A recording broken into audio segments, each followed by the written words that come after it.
Olá, turma, tudo bem? Eu sou Luciane Mulazani e você veio para a aula? Então chega firme, porque hoje é dia de Fundamentos da Educação.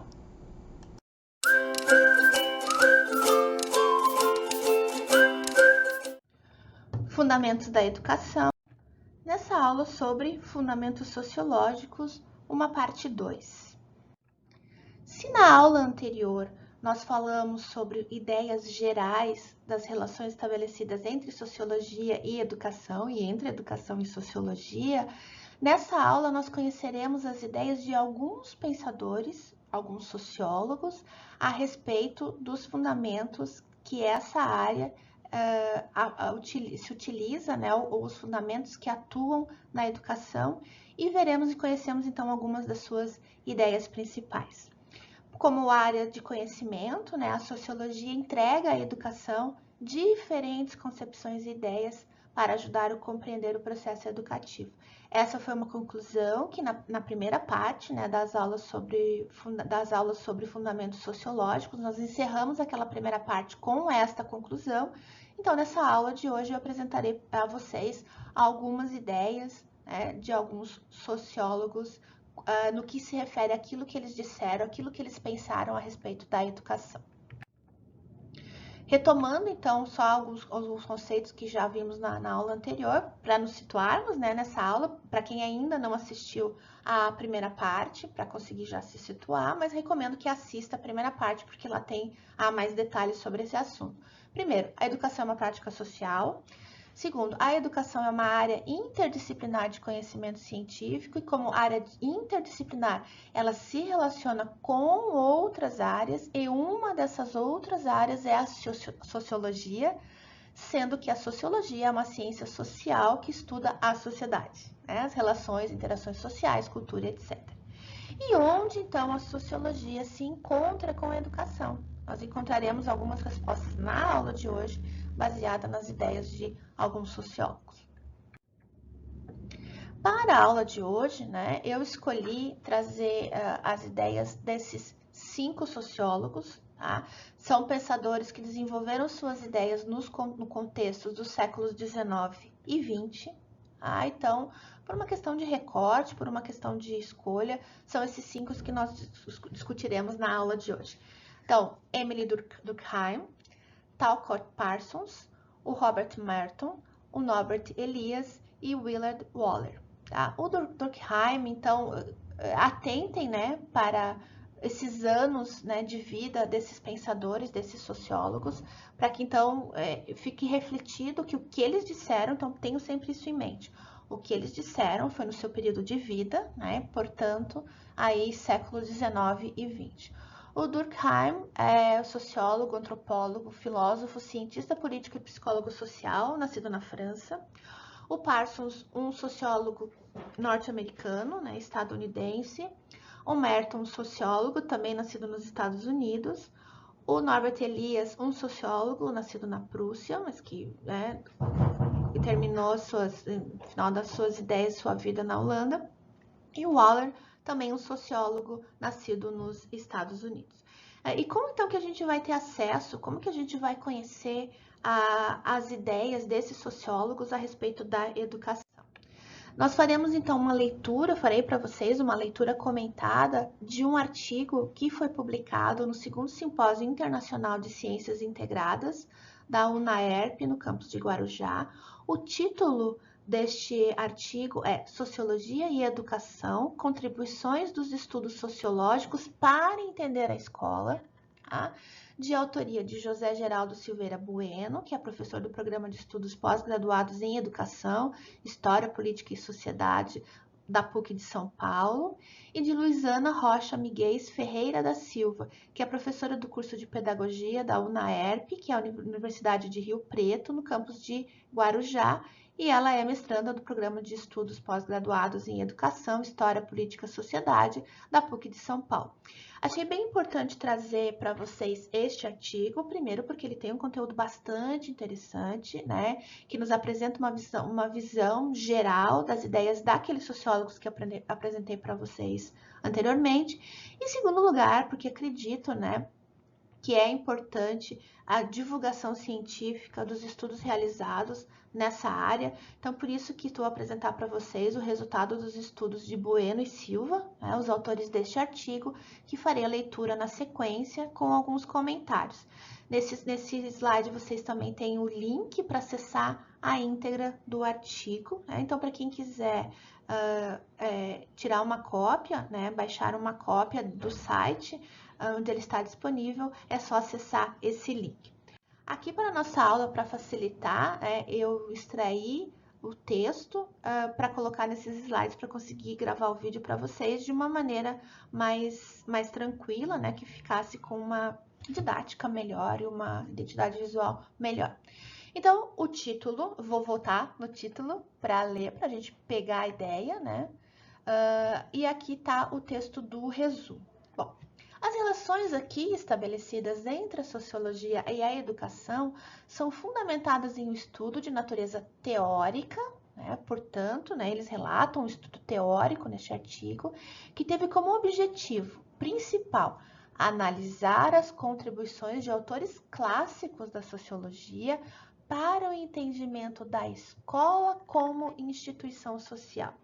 Então, vejam que o objetivo desses autores é falar sobre os impactos para a escola, né? Ou seja, para uma das áreas, né, relacionadas aos processos educativos, que é a educação escolar.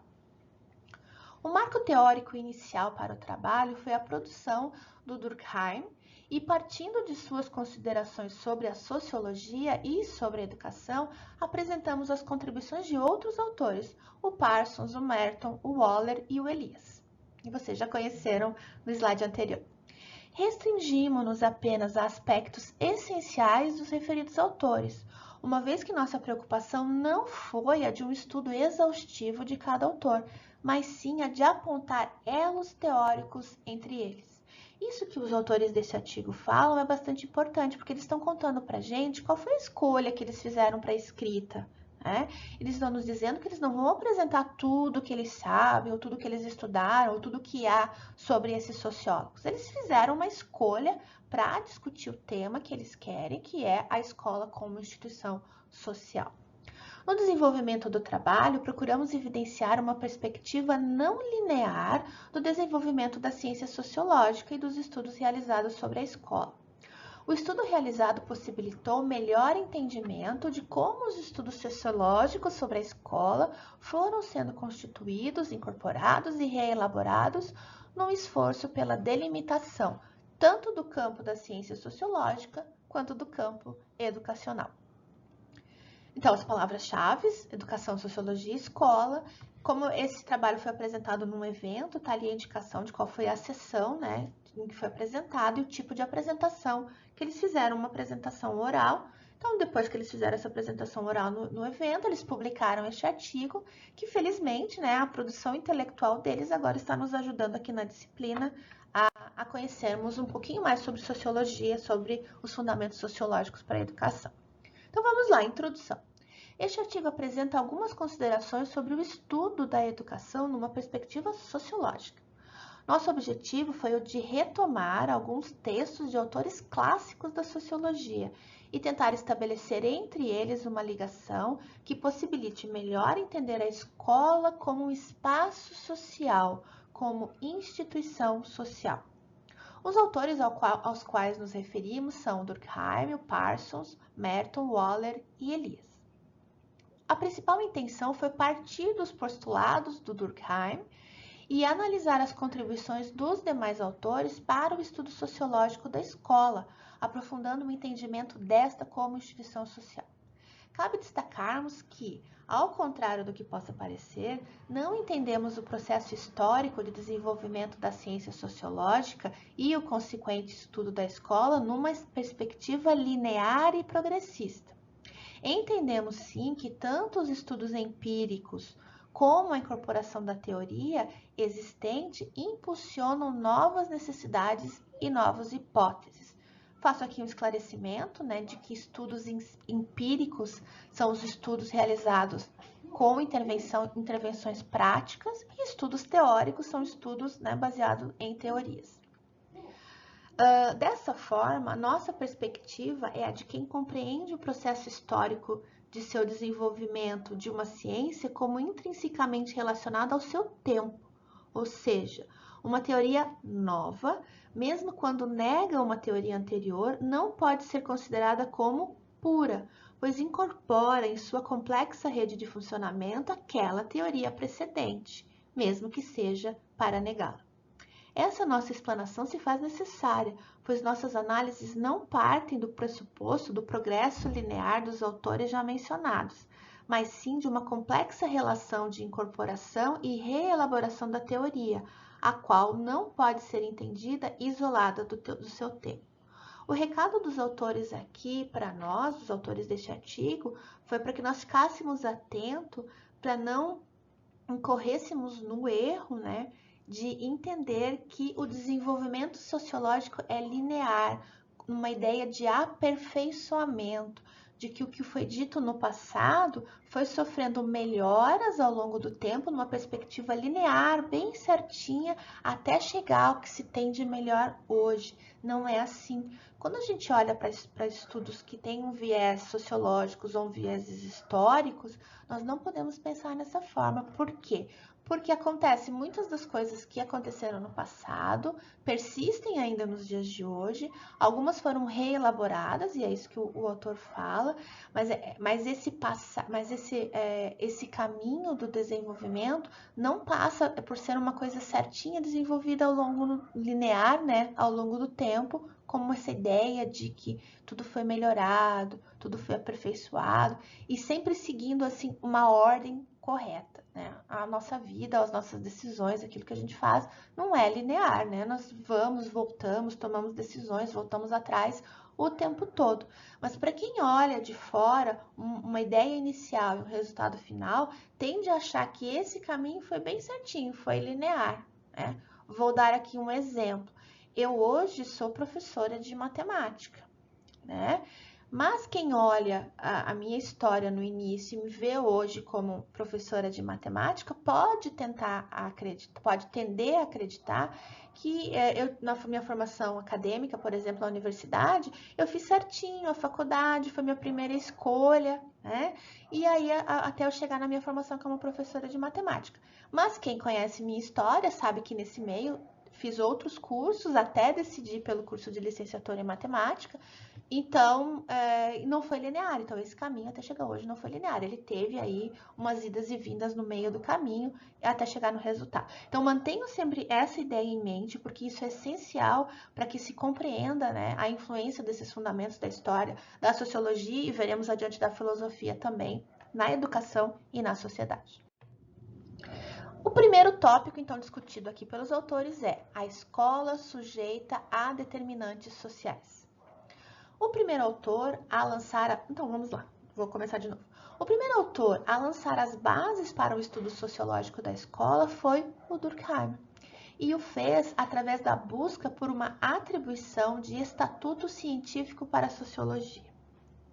Poderíamos afirmar, sem godo, que a preocupação com o estudo sociológico da escola encontra-se arraigada à gênese da sociologia como ciência.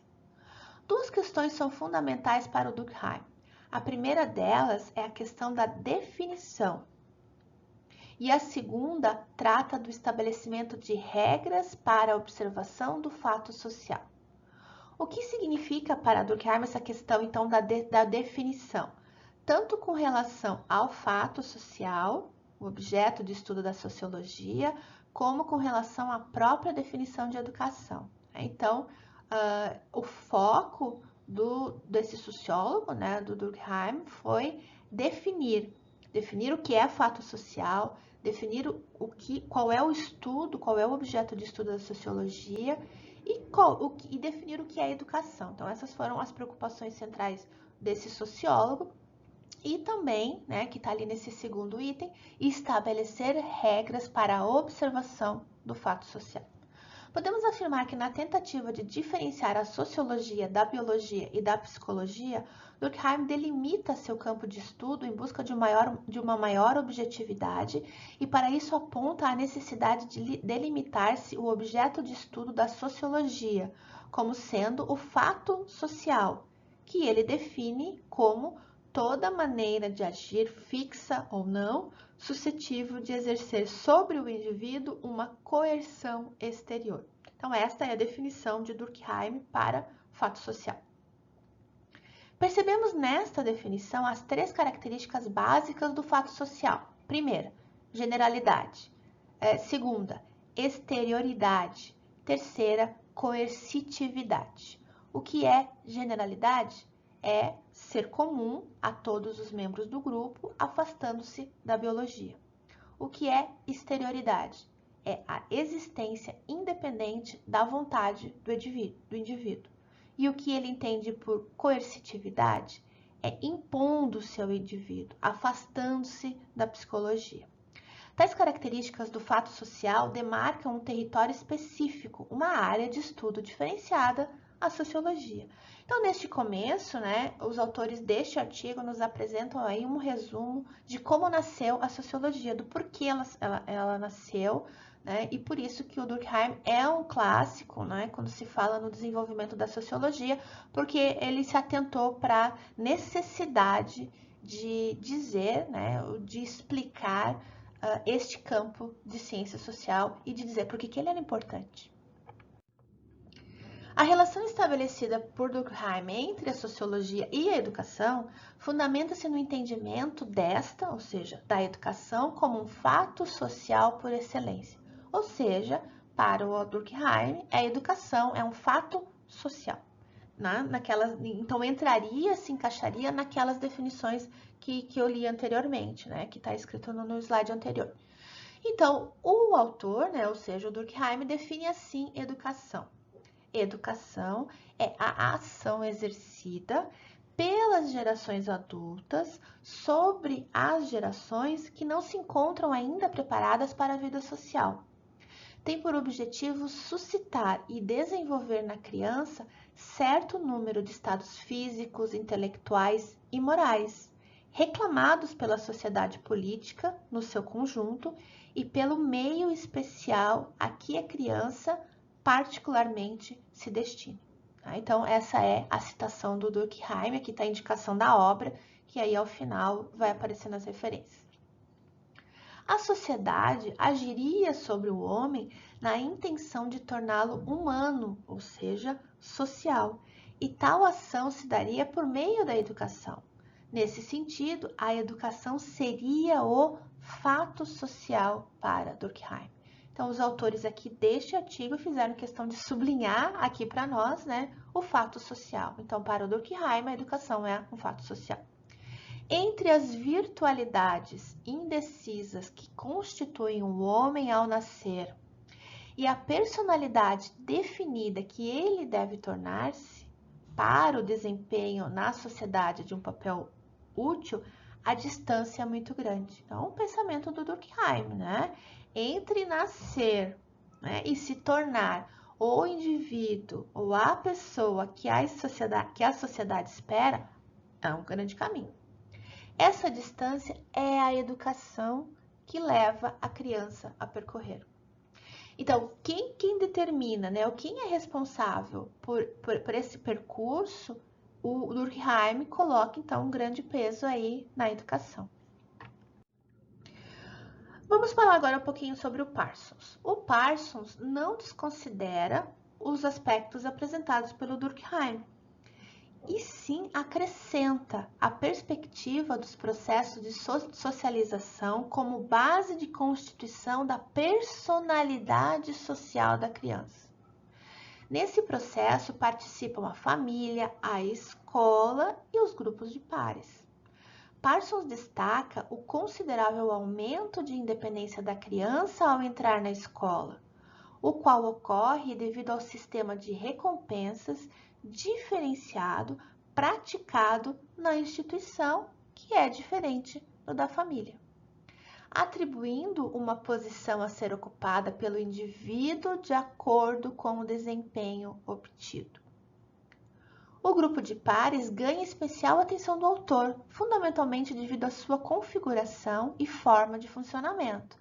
Neles, a associação dos indivíduos é voluntária e independe da vida adulta.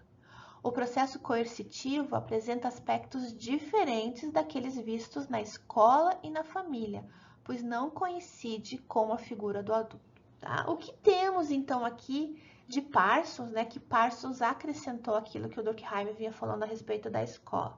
Então, Parsons dá esse destaque para falar sobre a personalidade social da criança. E ele nos conta que essa personalidade social, ela se dá, sim, né, por meio dessa educação formal, do que é constituído dentro da escola, mas ele também fala que isso também se dá em outros meios. Então, ele coloca já a família nessa conversa e os grupos de pares. Entendam grupos de pares, né? Crianças com crianças. Então, as relações estabelecidas fora da escola, fora das relações familiares, quando a criança brinca com outras crianças, também ajudam nessa formação da personalidade social da criança. Né? Outro destaque dado pelo Parsons e que aparece aqui nesse trechinho é o papel da avaliação. Quando ele fala de sistemas de recompensa, ele está falando de avaliação. Né? E ele conta que, olha, na escola existe um mecanismo diferenciado de avaliação, né? Ou seja, de recompensas, que muda essa dinâmica, né, para que a criança se desenvolva, o que acontece de uma forma diferente na família. Se na família há algum tipo de esquema de recompensas ou de valorização pela produção, né, ou de avaliação, isso é diferente do que acontece na escola. Vamos dar aqui um exemplo, trazer para a nossa realidade, né? Uma avaliação direta que a gente pode imaginar, fazer uma associação direta do que acontece na escola, são as provas, né? Onde depois de um conjunto de aulas ou um conjunto de conhecimentos construídos, de tempo de ensino, o professor aplica uma prova, né? E a recompensa para o aluno pode vir na forma daquela nota, né? Eu tirei uma nota boa, eu tenho essa recompensa. Ou uma outra atividade realizada dentro da escola, que seja, por exemplo, a recompensa seja uma viagem, seja um passeio, seja uma ida à quadra, seja um aumento de tempo de recreio, isso é recompensa, isso faz parte desse jogo que acontece dentro da escola. E se a gente for pensar no que pode acontecer de recompensa na família, podem haver outros tipos de recompensa, né? Quando uma criança ajuda a realizar uma determinada atividade, ou ela pode ser recompensada com um doce, com um passeio, com uma brincadeira, com tempo de internet a mais, com tempo de celular a mais, né? Com dinheiro, né? Se realiza uma tarefa doméstica. Mas aí o esquema, entenda o esquema no sentido mesmo de processo, né? De encadeamento de ações. O esquema operado dentro da escola, nesse sentido, é diferente do esquema familiar. Acho que é fácil para a gente entender, né? E, ao mesmo tempo, ainda ele defende as relações entre grupos de pares, ou seja, crianças com crianças, porque não coincide, não há a figura do adulto. Então, tudo que se estabelece nessa relação se dá de uma forma diferente, porque as crianças estão entre crianças, né? Não há um adulto ali presente. Então, para Parsons, tudo isso, todas essas relações são importantes e constituem aí a personalidade social da criança.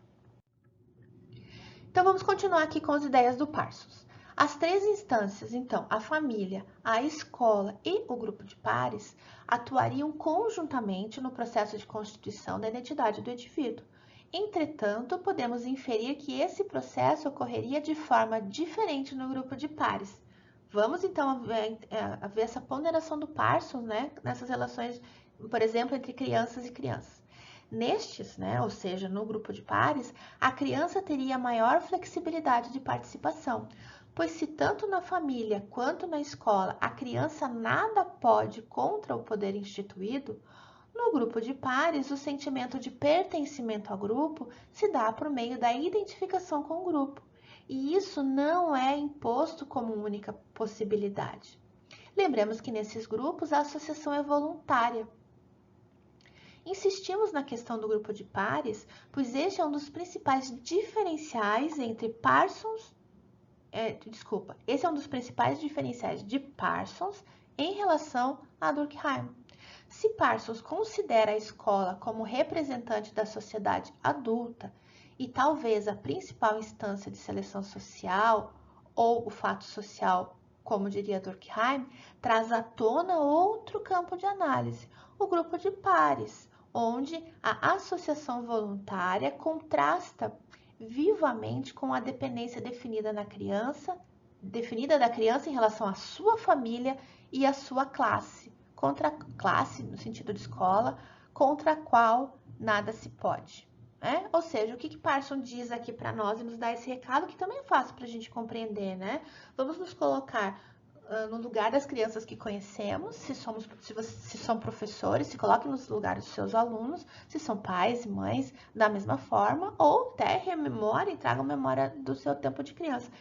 É fácil a gente concordar, né, com essa perspectiva de Parsons, de que é difícil para a criança dentro da escola ir contra o poder instituído, contra as regras da escola, e é difícil também para a criança, né, no contexto familiar, ser contra, né, ir contra as ideias constituídas ou o poder constituído na família. E nem se estimula, né, o estímulo é justamente o contrário, é a obedecer. Ao contrário, quando há essa relação entre pares, crianças com crianças, que é uma adesão voluntária, né? Então, a criança se associa às outras crianças por afinidade de uma forma voluntária.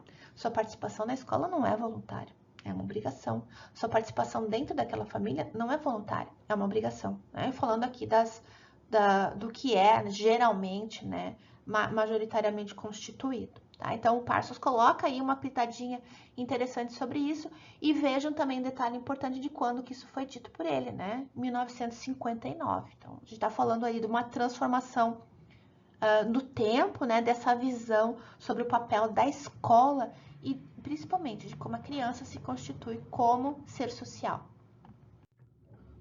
Vamos ver agora sobre o que Merton fala, né? O Merton considera os aspectos abordados pelos seus predecessores, ou seja, pelo Durkheim e pelo Parsons, e realiza um novo recorte de estudo, o comportamento divergente. Ora, se a escola é um fato social responsável por um mecanismo de seleção social, via por excelência do processo de socialização da criança, necessário se faz pensar nas possíveis formas de adaptação do indivíduo, pois se fossem invariáveis, não haveria desequilíbrio social. Parte-se-ia do pressuposto da infalibilidade da escola como inculcadora do modelo social e, portanto, desconsiderar-se-ia o papel do sujeito nesse processo. Merton estabelece uma classificação para os modos de adaptação social dos indivíduos a partir da consideração da relação existente entre os objetivos culturais, ou seja, as aspirações culturais de determinada sociedade, e os meios legitimados socialmente para alcançar esses objetivos. Em seu modo de análise, Merton define a compatibilidade entre os objetivos culturais e os meios para atingi-los como sendo a conformidade que possibilitaria o equilíbrio social. Então, o que o Merton agregou na discussão que já vinha sendo feita, trazida por Durkheim e por Parsons? Em síntese, é o seguinte, se a gente concorda a escola como fato social e na importância da escola para a formação das crianças, para que a escola entregue à sociedade esse ser esperado, esse ser social esperado, como é que a gente explica as situações que não dão certo? Como é que a gente explica a existência dos problemas sociais? Né? Porque se a gente falar que esse processo é perfeito, isso significaria que não haveria problemas sociais decorrentes.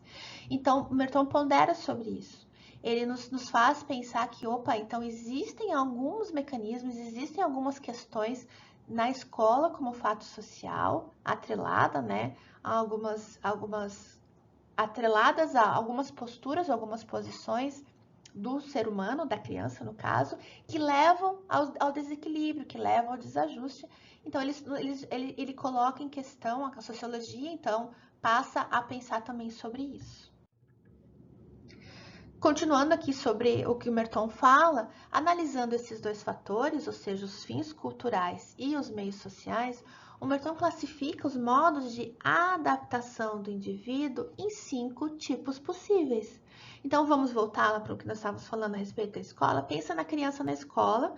O Merton está falando para a gente, olha, esse ser que está na escola, este indivíduo, esta criança, pode ter 5 tipos possíveis de modos de adaptação.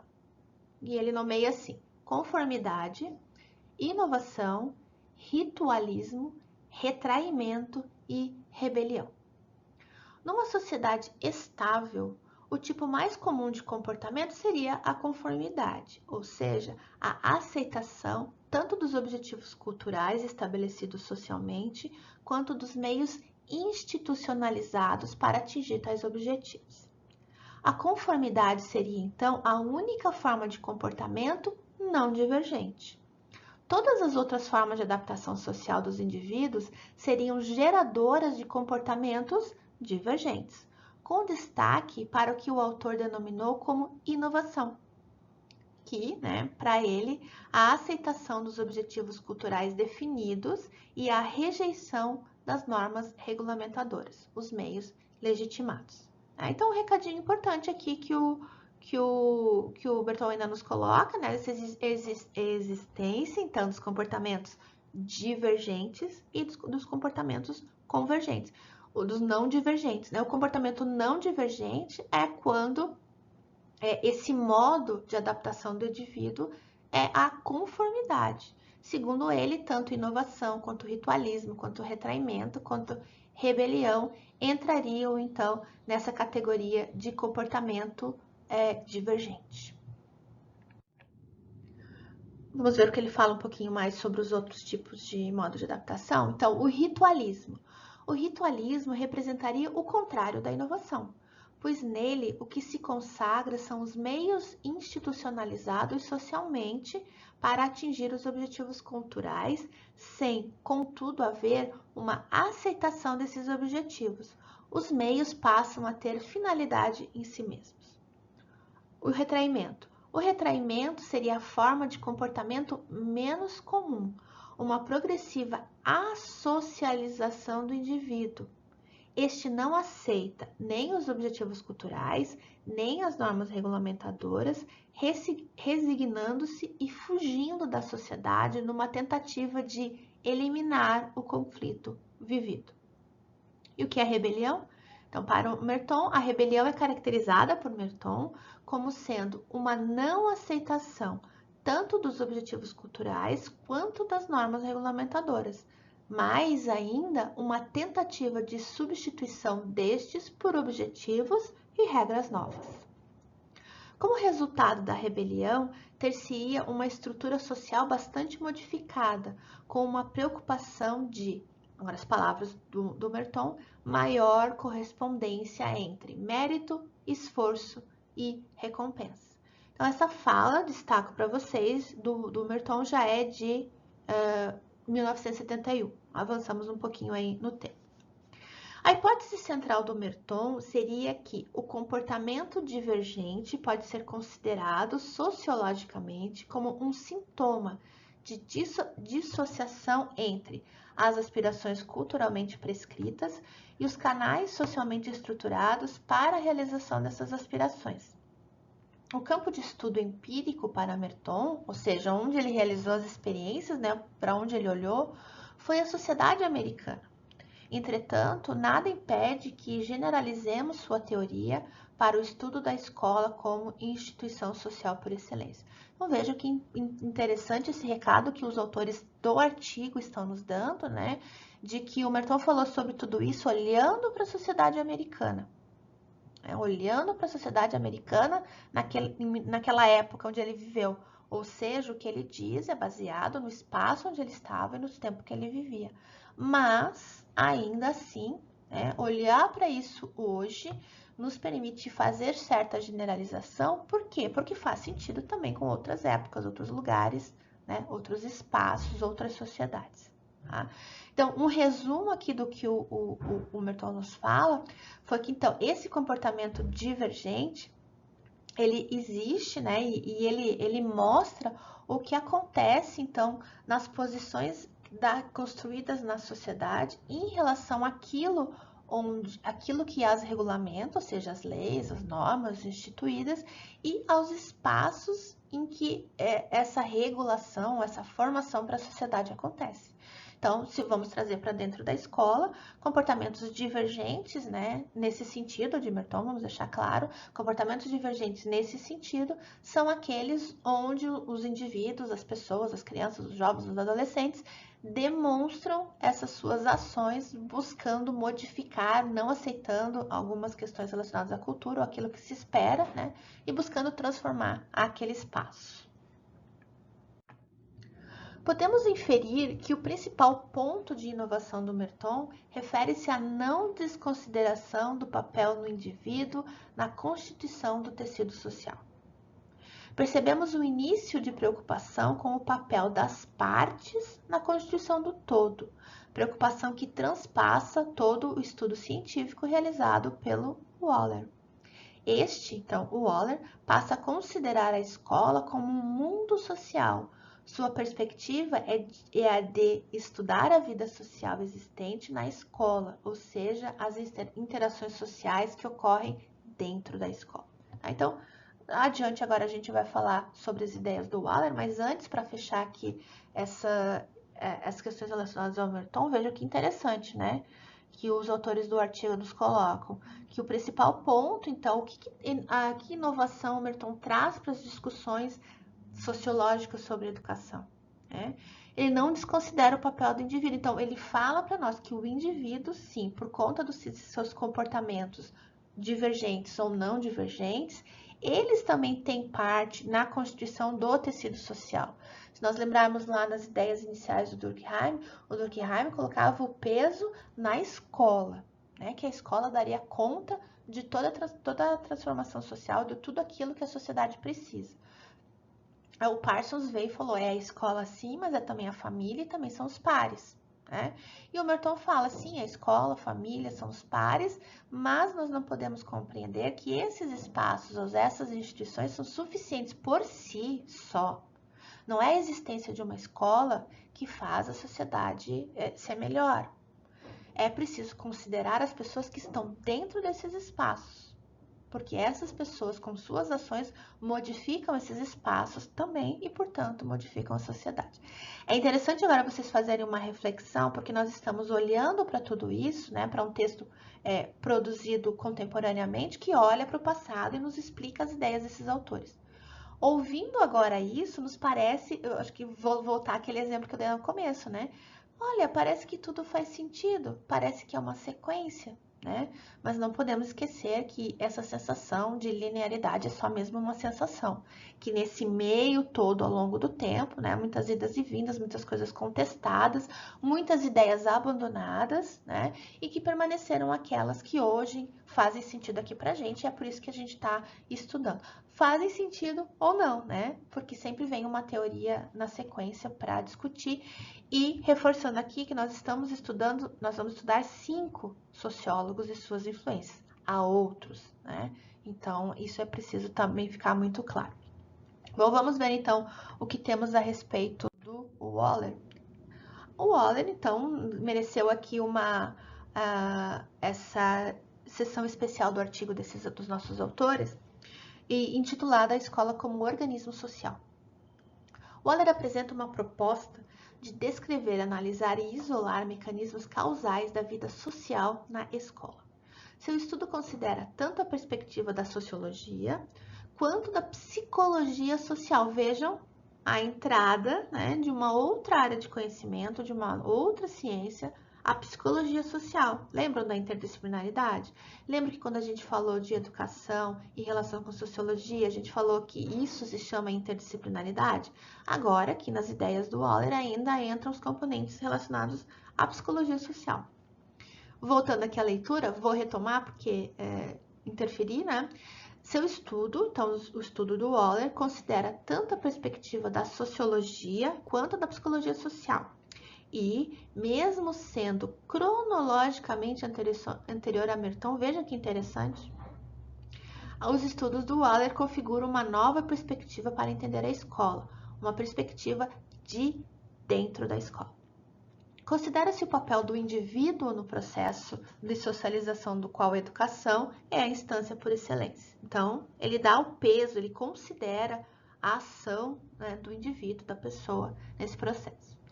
O estudo científico da escola consolida-se como principal preocupação de Waller, e esta passa a ser vista, ou seja, a escola, passa a ser vista como organismo social, na medida em que é constituída por personalidades em interação.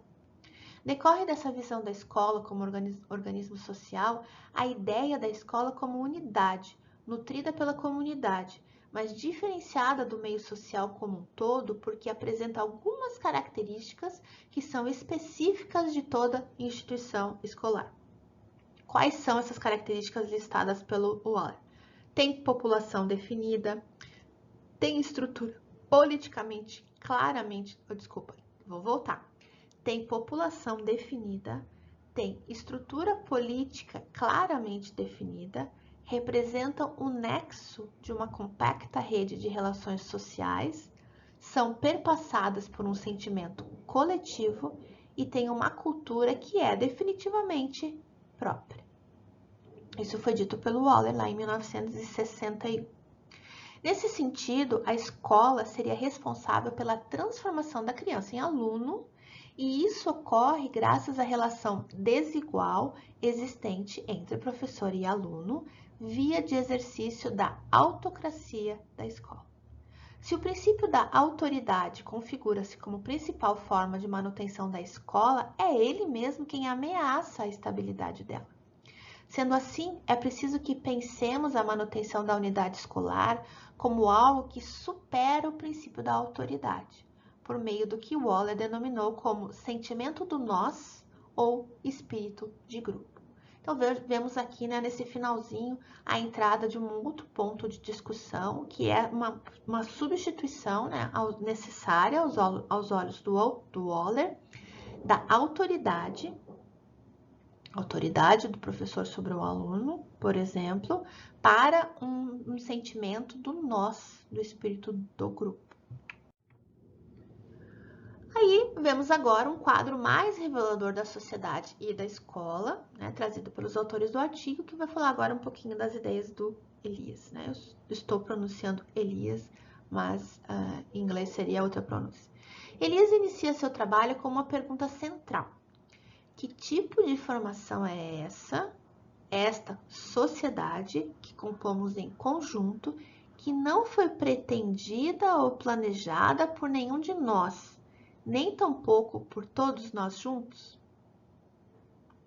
Partindo dessa inquietação, o autor tece crítica às visões dicotomizadas existentes até então que ou consideram o indivíduo como preponderante ou consideram a sociedade como tal.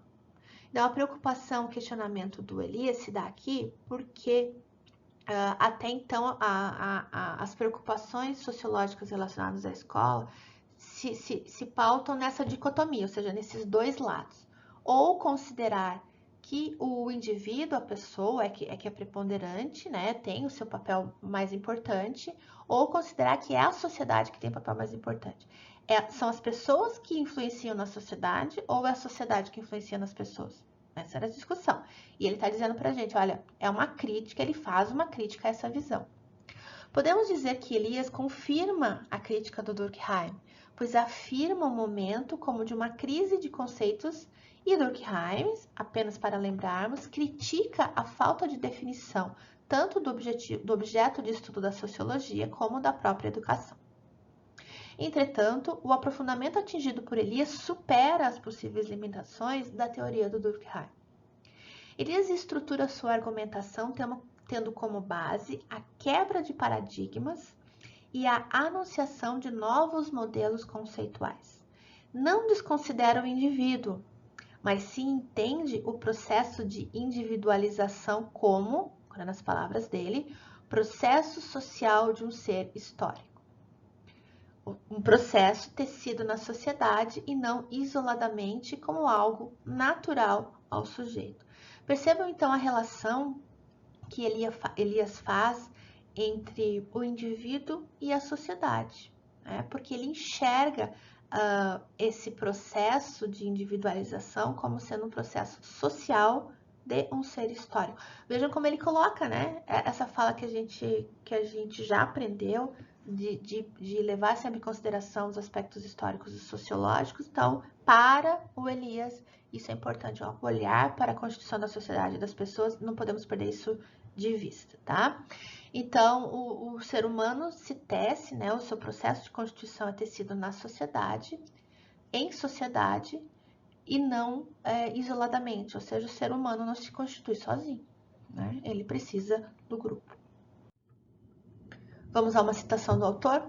O que chamamos de individualidade de uma pessoa é, antes de mais nada, uma peculiaridade de suas funções psíquicas, uma qualidade estrutural de sua autorregulação em relação a outras pessoas e coisas. Tá? Então vejam aqui, essa citação nos mostra, né? É um exemplo da entrada, então, dessas discussões ligadas à psicologia social, né? Que essa individualidade, ela é uma individualidade que não é biológica apenas. Tem aí essas funções psíquicas envolvidas. Podemos considerar este como um dos principais pontos, então esse ponto que está na citação, né? Podemos considerar este como um dos principais pontos abordados por Elias, que, aliado à sua visão de estrutura social como uma complexa rede de ligações funcionais, constitui o impulso necessário para o que tomamos a liberdade de denominar como sendo o diferencial da sua teoria em relação às anteriores, né? O que os autores do artigo estão querendo dizer com as anteriores? Com aquilo que foi dito pelo Durkheim, pelo Parsons, pelo Waller, né? Então, o que a gente já leu aqui até agora, então, é essa ponderação que os autores do artigo fazem. Tal diferencial fundamenta-se no caráter inovador proposto pelo autor para observar o fluxo histórico do homem. Antes de apresentarmos o que denominamos como diferencial, entendemos ser necessário fazer uma retrospectiva geral daquilo que afirmamos estar sendo superado. Então, agora é uma ponderação dos autores do artigo, né? Eles estão nos dizendo que eles vão, então, falar um pouquinho mais sobre esse diferencial trazido por Elias, mas eles vão fazer a gente dar uma paradinha agora para uma retrospectiva da discussão do que está sendo superado. Vamos lá. Agora, a reflexão dos autores do artigo. Observando as teorias analisadas com o necessário distanciamento, um distanciamento necessário, porque se imersos em uma das teorias somos incapazes de estabelecer as conexões entre elas, constatamos que Durkheim, Parsons e Merton tecem suas considerações de uma perspectiva de fora da escola. Nessa perspectiva, esta instituição, ou seja, a escola, apresenta-se como uma coisa. E aí defendemos mais uma vez a importância de tecer análises não isoladas do contexto no qual tais teorias configuram-se. Basta para isso considerarmos o fato de uma preocupação com a objetividade, nascida em Durkheim pela busca de uma cientificidade da sociologia. Isso pode representar uma resposta, ao menos parcial, a essa coisificação da escola. Merton, sendo um precursor da sociologia crítica, manifesta a gênese de uma preocupação com as respostas dadas pelos indivíduos às imposições sociais. Entretanto, não percebemos ainda em sua obra uma preocupação definida de articulação entre o todo e as partes. Então vejam, nesse slide, neste parágrafo, nós temos uma opinião dos autores deste artigo, a respeito das ideias dos filósofos, dos sociólogos apresentados até aqui. Ao olhar desses pesquisadores que escreveram esse artigo, Durkheim, Parsons e Merton tecem suas considerações de uma perspectiva de fora da escola e tratam a escola como uma coisa, né? Os autores deste artigo encontram respaldo em outros autores, em outras pesquisas que também olham para essa questão dessa forma. Tá? Então, só para pontuar aqui para vocês, para ficar clara a opinião dos autores do artigo, e a partir disso que estamos aqui fazendo a discussão e a reflexão. Quando analisamos a teoria apresentada por Waller, temos um outro ponto de vista, isso dito pelos autores do artigo, né? Qual é esse outro ponto de vista? A escola passa a ser estudada por uma perspectiva de dentro dela. Considera-se a vida social existente dentro da escola. Vejam que interessante, né? A partir de Waller, teve-se preocupação com a vida social dentro da escola. Isso é engraçado a gente pensar que estamos falando de sociologia, estamos falando de social, mas foi somente a partir das ideias de Waller que a escola foi vista, né, como tendo vida social. Uma perspectiva bastante interessante. Vamos ver aqui essa citação do Waller agora. Nossa tese fundamental é a de que, até onde se possa perceber, qualquer mudança nos métodos escolares deve ser baseada não somente em reformas curriculares e melhoria das técnicas de ensino, embora não desprezemos nenhuma delas, mas também sobre a compreensão da interação da sala de aula, bem como auxiliar professores a fazerem inteligentes modificações nesse processo. Aqui está declarado, né, nessa citação do Waller, está declarado, né, o autor Waller declara, o sociólogo Waller declara a importância de que a escola não se resuma a currículo e técnicas de ensino. Há muito mais, justamente pela existência da vida social, que é preciso considerar o que esses seres sociais, esses indivíduos, professores e alunos, né, gestores, enfim, estão ali dentro, diretores, estão ali dentro, que eles pensam, que eles propõem e principalmente pensando nas modificações do processo.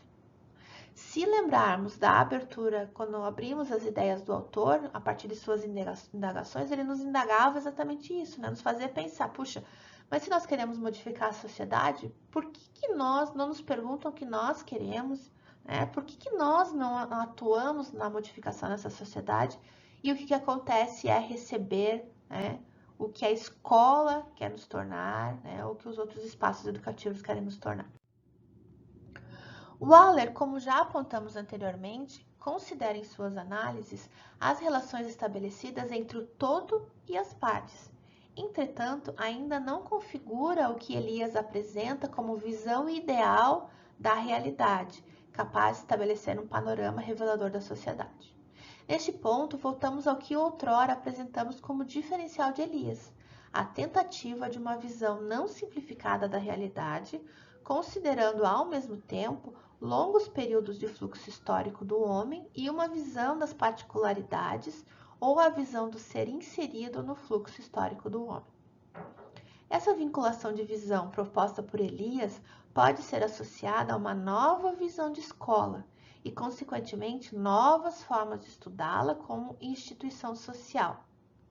Para o autor, não bastaria uma perspectiva ou de dentro ou de fora da escola para compreendê-la em sua complexidade, mas sim uma articulação, ou seja, uma melhor vinculação das duas perspectivas. Consideramos ser este o seu caráter inovador, um comportamento não conformista, como diria Merton. Graficamente, podemos representar o que para Elias seria capaz de configurar um panorama revelador da sociedade e, em nossa generalização, revelador também da escola.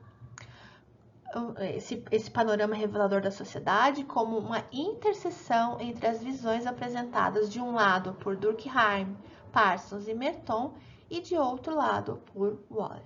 Então, o que os autores do artigo vão nos apresentar agora é uma representação, né, onde eles mostram, então, essas interseções entre as ideias dos sociólogos, interseções ou não, né, interseções ou não, entre as ideias dos sociólogos que estamos estudando neste texto. E essa então é a representação. Vejam então que são dois diagramas, né, onde há ali um espaço de interseção. De um lado, né, eu acho que eu consigo pegar aqui. De um lado, né, deste lado esquerdo, nós temos a perspectiva da fala de fora da escola. Do lado direito, nós temos a perspectiva da fala de dentro da escola.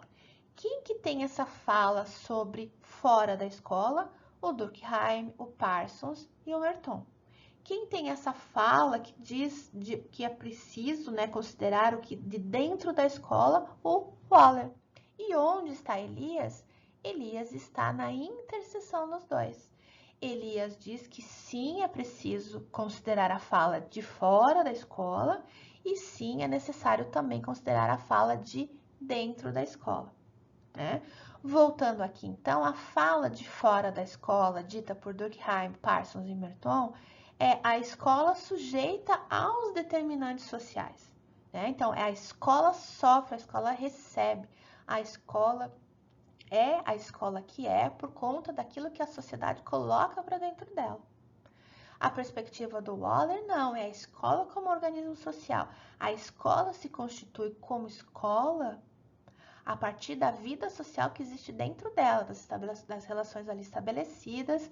Então, a escola que entrega a sociedade, a escola que se forma para a sociedade.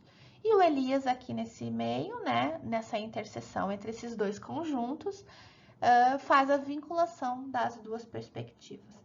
Por isso que, aos olhos dos autores do artigo, agora eles fazem essa consideração, que a perspectiva enunciada por Elias apresenta-se para nós, né, ou seja, para eles, autores desse artigo, para eles, como pesquisadores, como um desafio a ser conquistado, um novo território a ser dominado. Talvez nunca cheguemos a dominá-lo por completo. Então, um novo território a ser conquistado, dominado, em busca do que ele mesmo definiu como um quadro mais revelador da sociedade. Eu vou aproveitar que esse slide está aqui em tela para retomarmos, né, a discussão sobre a importância, a necessidade de conhecermos essas ideias para pensarmos a escola e, né, pensarmos também em educação. Então, ao vocês conhecerem as ideias desses 5 pensadores, desses 5 sociólogos, vocês já conseguem perceber ao longo da história como vem sendo a discussão a respeito da escola. Antes do que isso, é fundamental que vocês saibam que há sim discussões a respeito da escola. A escola é objeto de discussão, a escola é objeto de debate, de pesquisa. Por quê?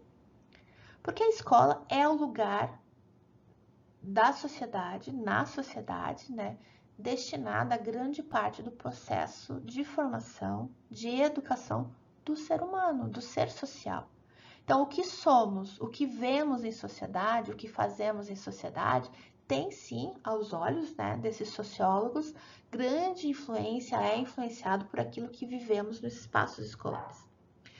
Se pensarmos que você que está assistindo essa aula agora é um futuro professor, é uma futura professora, ou é um professor em atuação, é uma professora em atuação, é essencial que você tenha esses conhecimentos, né? De compreensão de que tudo que está relacionado à escola também é discutido com esse viés sociológico. Ou seja, dando importância àquilo que se vive em sociedade e àquilo que se espera em sociedade. E, na minha opinião, né, essa conclusão trazida pelos autores desse artigo, que colocam isso como um grande desafio, ter esta compreensão do que é de fora da escola e do que é de dentro da escola, é um grande desafio, né? E é um grande desafio que faz parte aí da rotina, do trabalho, dos pensamentos e das ideias do ser professor. Né? Então, um discurso aqui agora um pouco mais voltado a quem é professor em formação, ou quem já é professor atuante, de que ao olharmos para todos esse nosso processo e essa nossa vida relacionada à escola, precisamos sempre levar isso em consideração. As considerações finais, então, sobre o artigo, né, que os autores nos colocam aí para a gente pescar essas ideias principais. Vamos lá? Estudar a escola numa perspectiva social implica em entendê-la como instituição social, como instituição que ocupa determinado espaço na constituição do tecido social e responsável consideravelmente pelo próprio traçado da estrutura reticular da sociedade. Da mesma forma, a escola apresenta-se como uma instituição definida pela própria sociedade, uma instituição que tem suas ações e intenções desenhadas pelos anseios da sociedade na qual se encontra inserida. Então, lembram a visão do fora da escola e a visão do dentro da escola. Superar uma visão dicotomizada da escola e da própria educação parece ser o ponto de partida necessário para os novos estudos sobre a escola.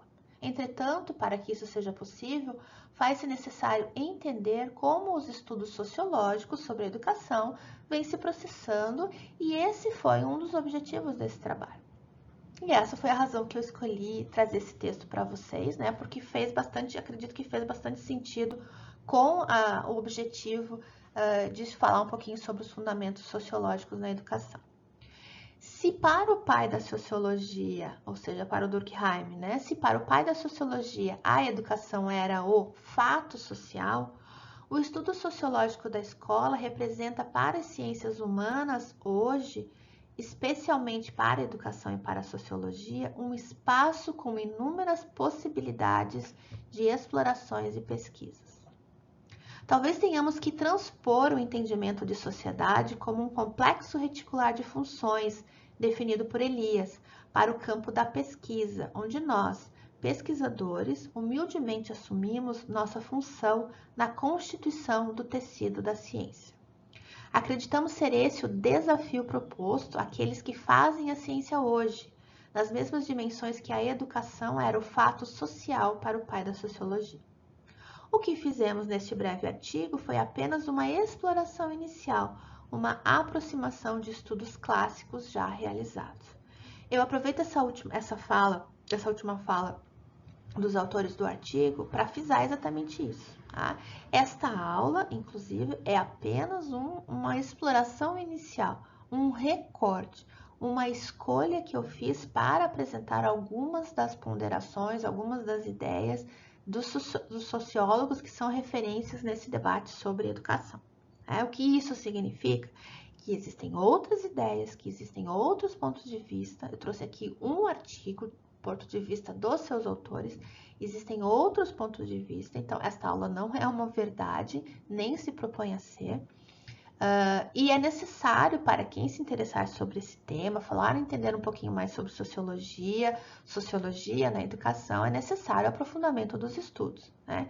Lembrando que essa aula não é uma aula de sociologia, né? É uma aula que destaca alguns fundamentos sociológicos que impactam na visão da educação e na constituição da educação de um povo. Eu gostaria de deixar isso bastante claro, até como estímulo, né, para que se interessar, despertou o interesse de aprofundar, de saber um pouquinho mais sobre sociologia e suas relações com a educação, consegue enxergar aí algum caminho, né, que possa trilhar.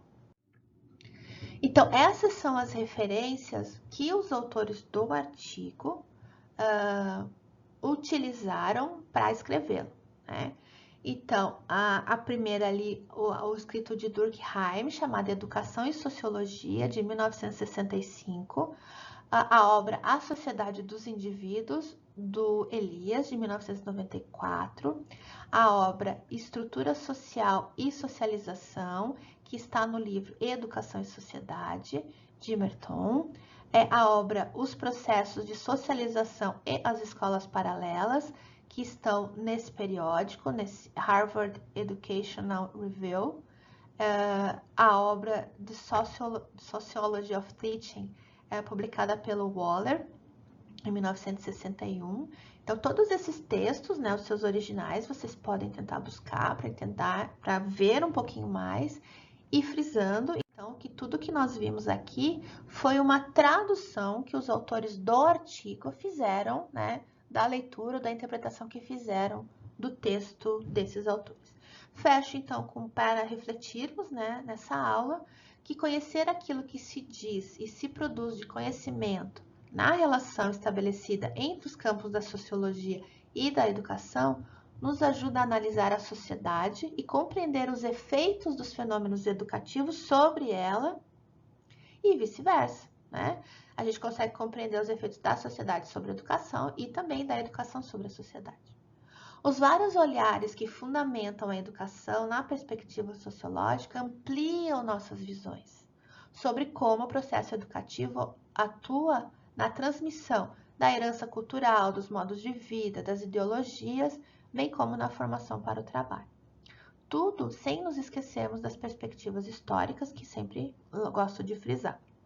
Né? Então, esse estudo hoje espero que tenha contribuído para que vocês consigam alcançar um pouquinho, ampliar essas visões sobre o processo educativo e nesse entendimento de que é pela educação que se dão as transmissões, né? Os conhecimentos, os modos de vida, de geração para geração, né? Os modos de pensar, aquilo que se espera na Constituição, a aprendizagem para o trabalho. Trago de novo, então, a referência principal, né? Do texto que estudamos hoje, que foi o artigo Sociologia e Educação, Contribuições dos Estudos Sociológicos para Entender a Escola, cujos autores são Bueno e Silva, e o original completinho vocês conseguem acessar no link que está em destaque nesse slide. Obrigada e bons estudos! A aula de hoje foi essa, que bom que você veio. Acompanhe os outros vídeos que fazem parte dessa série. Até a próxima, tchau, tchau!